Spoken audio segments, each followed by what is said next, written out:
recordings. Okay, so we are joined now by Jack Knowlton, Sackatoga Stable. And if many of you or some of you are racing fans, as I have been, and watching races for many, many years, you will know this man. You will have seen him. I probably can go back from starting Funny Cide. That dates me a little bit. We were talking about Jack and we were laughing a little bit because that was 2003.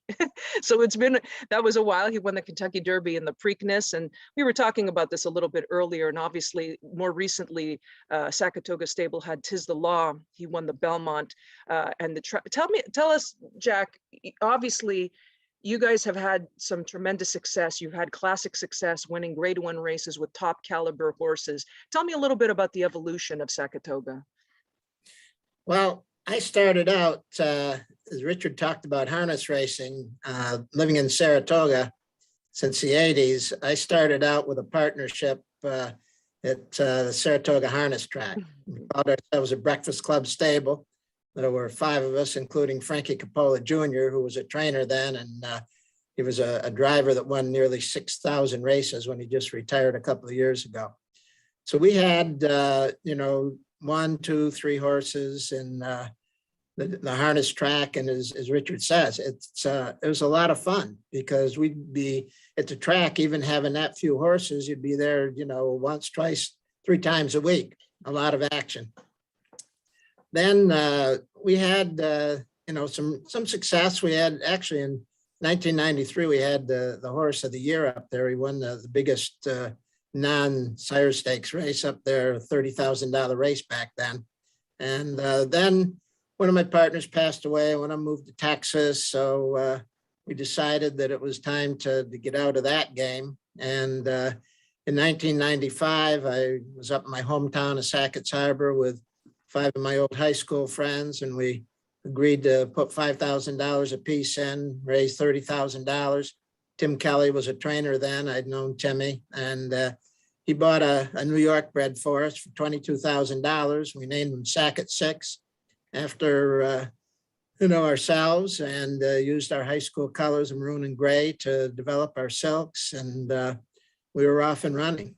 And since then, as you mentioned, obviously with Funny Cide, we had 10 partners, including the original 6, and we'd added 4 people by then, and never in the world expected anything to happen like what happened with Funny Cide.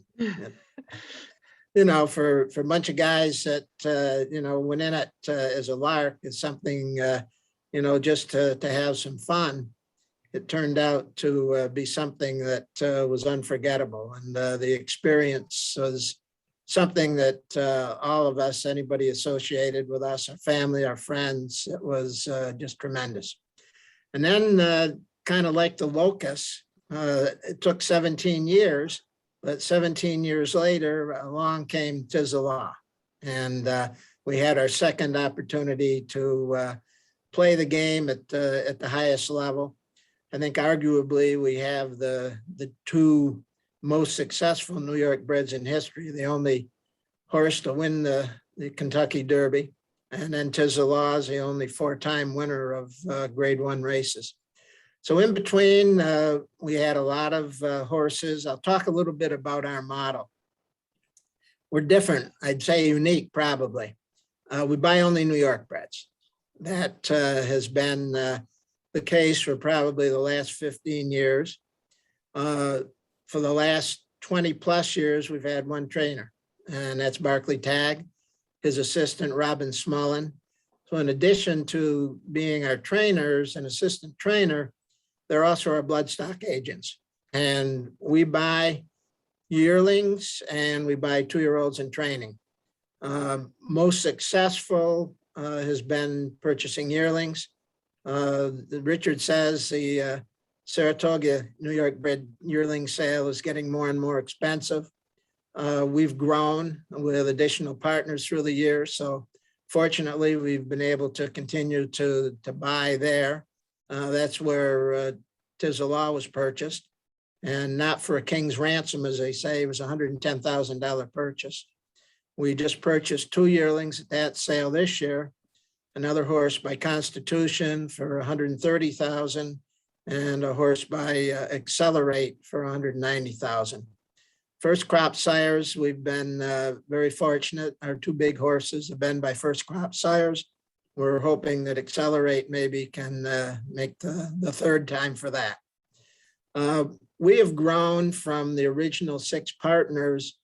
Right now we have around 100 partners in Sackatoga stable. We currently have 10 horses that are in training. We have an 11th horse that is being sold as a broodmare prospect. She was a New York bred filly, now mare, that we bought by Central Banker named Nico's Dream. And she won 4 races, including a minor stake down at Gulfstream, and earned about $280,000. So we've had a lot of fun. She'll be a 6-year-old, and she'll sell at Keeneland in January.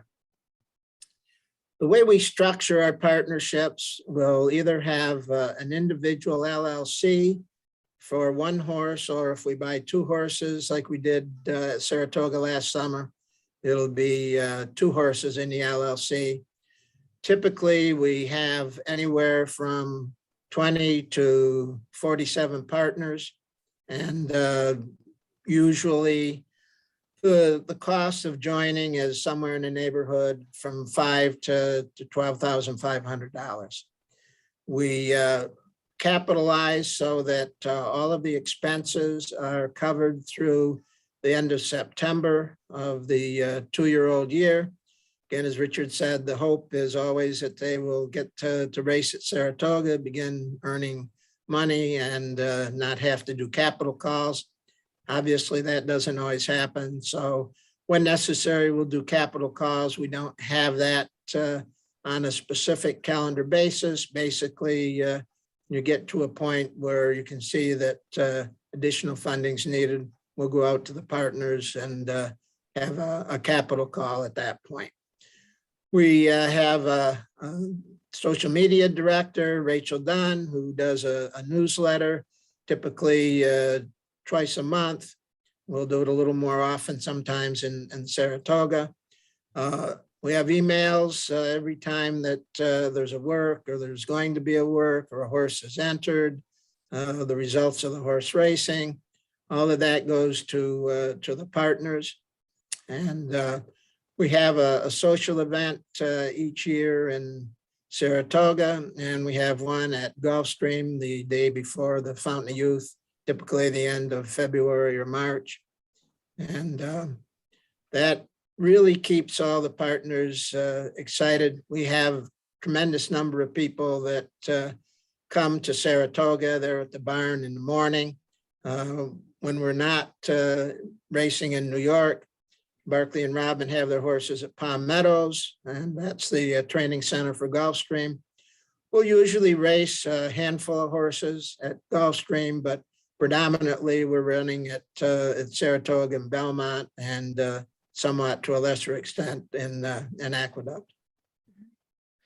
Okay, so that's a lot of information. Guys, if anybody has any questions as we're going along, please feel free to ask. Oh, okay, we have a question, Jack. One second. We have 2 questions, I think. So hold on. Let's just get Shane jumped up really quick, and then Len will come to you straight away after. Shane, if you can get your, yeah. So I just have one question. Looking at the website, it says that there's no partnerships available right now. So how do we know when partnerships are going to be available through Sackatoga? We will post that on our website, but I can tell you now, we don't have any plans on purchasing any horses until the August sale in New York, the Saratoga New York yearling bred sale. But we do keep a list. I have a number of people that are not current members that have indicated that they are interested in joining. And we take that into consideration as we go shopping. So what determines when you're going to go in and buy horses? Is it a particular sale that you guys look at, or is it something else goes into that Well, decision? we always attend the New York bred yearling sale in Saratoga. And then beyond that, it kind of depends upon, how our horses are doing. I have a number of partners that have been with me for 10, 15 years. And, some of them will express interest and say, well, let's go get another horse. And I know that, I've got kind of a core group that will participate, and we've been fortunate to attract a lot of new people. In the last year, we've added about 20 new partners to Sackatoga Stable. Mm-hmm. So I guess buying New York breds is a little bit limiting in a sense, in that you can't necessarily just go to Keeneland and buy whatever you want. Oh, you can. There are an awful lot of New York breds now that are in all the sales. The Maryland Mid-Atlantic sale. We've bought horses there, both yearlings and 2-year-olds in training. We've bought at Ocala. So the New York bred program really has expanded a lot, and they're pretty big in the marketplace. No matter what sale you're in, you're going to find opportunities to purchase good New York breds. Okay, good. Okay, Len, I think your mic is up. Did you have a question for Jack? Not only for Jack, but for all the people that are connected with it. I think I'm trying to explain to them some of the little differences that they don't know to ask about, that'll give them a better idea of it. And you, if you're in business, okay, you always like to hear the term niche market.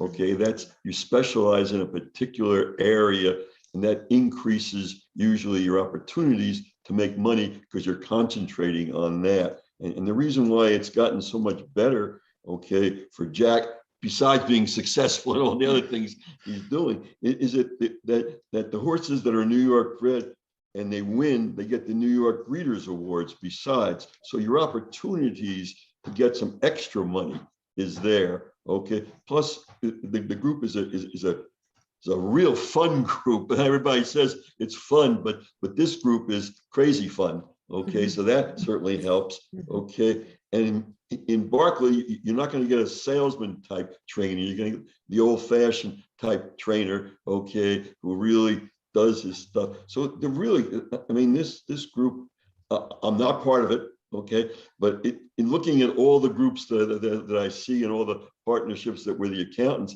for, this is a very well-run operation where you still get all the contacts, but in a different kind of way, and the extra chance of really making some dollars. Now, I'm not sure you want to wait that long. So, Jack, I think your new model should be maybe every 5 years or so have a major stake winner. Okay.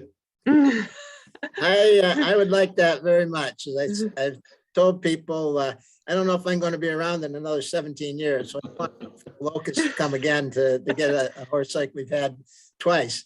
But, to just really, embellish on what Len was saying, the reason that we're in the New York bred program is because we feel that the economics of racing New York breds is much better than trying to compete with the big guys that are spending all the money for the Kentucky breds and like that.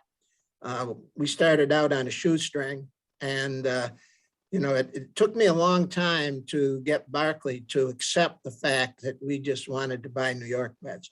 That changed quite a bit once we got Funny Cide. And I don't hear, anymore about, well, we can't just have New York breds. I don't like the New York mares are terrible, and let's not buy New York breds.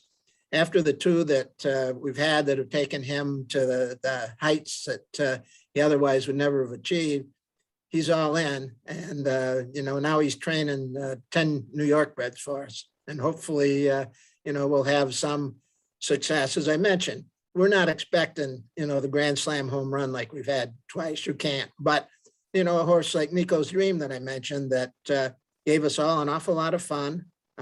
Nobody, after they paid their initial capitalization, had to pay any additional money. And we actually gave some money back on her. So that's if I could get a barn full of horses like that, everybody would be happy. They'd have a good time and have some success.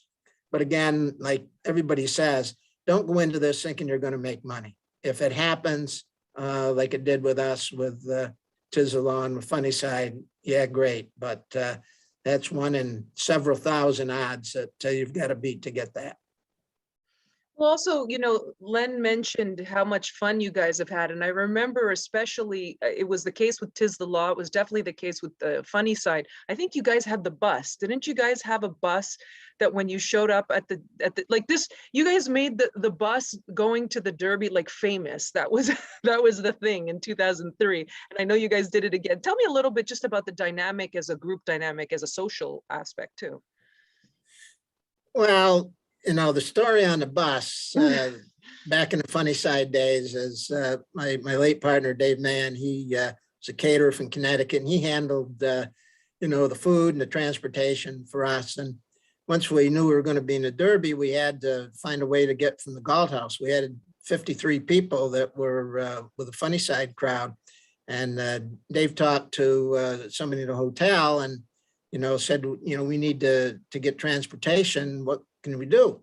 And the guy said, well, I can get you a bus for $3,600. And Dave says, well, that seems pretty expensive to go 3 miles and back. You know, what are the options? And the guy said, well, how much pride do you have? And Dave said, well, not much. He said, let me check. So he called back and he said, well, I can get you a school bus for $1,300. And Dave said, sold. That's how that started. Then the Preakness, we ended up with a couple hundred people. We had to have 2 buses. And by the time we got to Belmont, we had 3 buses. So that was part of the saga of Sackatoga. Then I always said, you know, I'm never going to do a bus again unless we get to go to the Derby. This is a Derby thing, you know, I'm not going to wear it out. And then lo and behold, with Tiz, we got there in a crazy time with security and all that. So we didn't have quite that many people. We had 63, but we said we'll get 2 buses so we could social distance. And that was a story about that. Okay, well, that's good. Well, now, how many typically on each horse, how many partners, how many people do you have on each horse? Is there a standard or does it vary?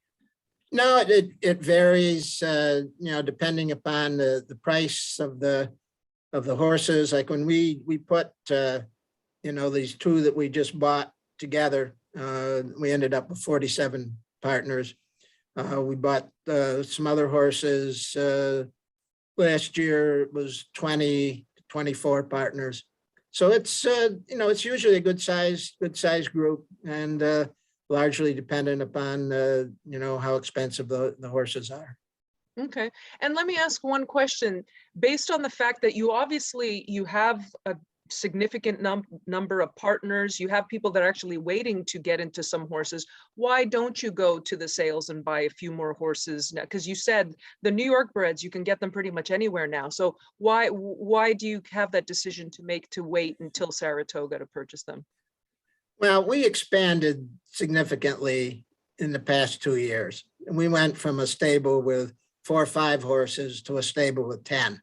Mm-hmm. And I don't want to, you know, try to grow too fast and, you know, not be able to do it right. So we're going to take a little pause now. As I said, we've got, you know, about 100 people that are now involved in Sackatoga Stable. We've continued to increase our capability to provide them a good experience. We just want to make sure that we're able to do that. And we'll see. I mean, you know, you don't know how all of the horses that we've got, only 4 of the horses that we currently have even raced yet, mm-hmm. or have raced only once. So we've got to see how that sorts out. If, you know, they're successful, that will probably lead us down one path. And to the extent that they may not be, that may lead us to another. So we're just going to, you know, take the pause. It's kind of the quiet time for us. We may have, you know, a handful of starts at Gulfstream. Sometimes we like to get 1 start down there before we bring them back to New York to run in the New York bred races. Okay, great. Do we have any other questions from anybody for Jack? Okay, I think there's a pause, which tells me maybe, Jack, I just wanted to say that, I really appreciate you coming on, because again, you highlight what we try to do with our members, and what Len, when he comes on, obviously DJ Stable, they've had tremendous success as well. And obviously Len is a money man too. So he always gives us his insight into, some of the nuances into horse ownership. But I think you really highlight the fact that all of the racing partnerships, everybody we've seen thus far, not only today, but in the previous call as well, everybody's different. Every model's different, everything looks different, and depends on what appeals to each person will really determine where they're going to go. But Jack, obviously you've been in this game a long time. What would, just on a parting note, what would be the one piece of advice you'd give to somebody new who's trying to take that next step and to get into horse ownership? Well, I think that they need to look for partnership where they're going to have a good time. As I said earlier, and other people have said it, don't go into this thinking that you're going to make money. Go into it for the experience, to have an opportunity to participate in the sport of kings. And depending upon what level and how much risk you want to take, I think you look at partnerships, because they are very, very different. And as was mentioned earlier, in a claiming partnership, you're going to have a lot of action. That's literally guaranteed. It's going to be fast action. If you come into one of our partnerships, a new person this year, at the earliest, they're not going to see a horse race until probably Saratoga. So you really have to kind of decide what you're looking for, what experience you're looking for, because there are a lot of different opportunities out there. But, come in with eyes wide open, and, recognize that, you write that initial check for the capital. There's a very high likelihood you're not going to see that back, but it's money well spent if you really get inside the thoroughbred racing game and have a good time. Okay, well, that was perfectly said. That was perfectly summed up. I don't think I could have said it any better myself. Thank you very much, Jack, for joining us today. We really appreciate it. You're welcome. Glad for the opportunity. Thank you. Okay.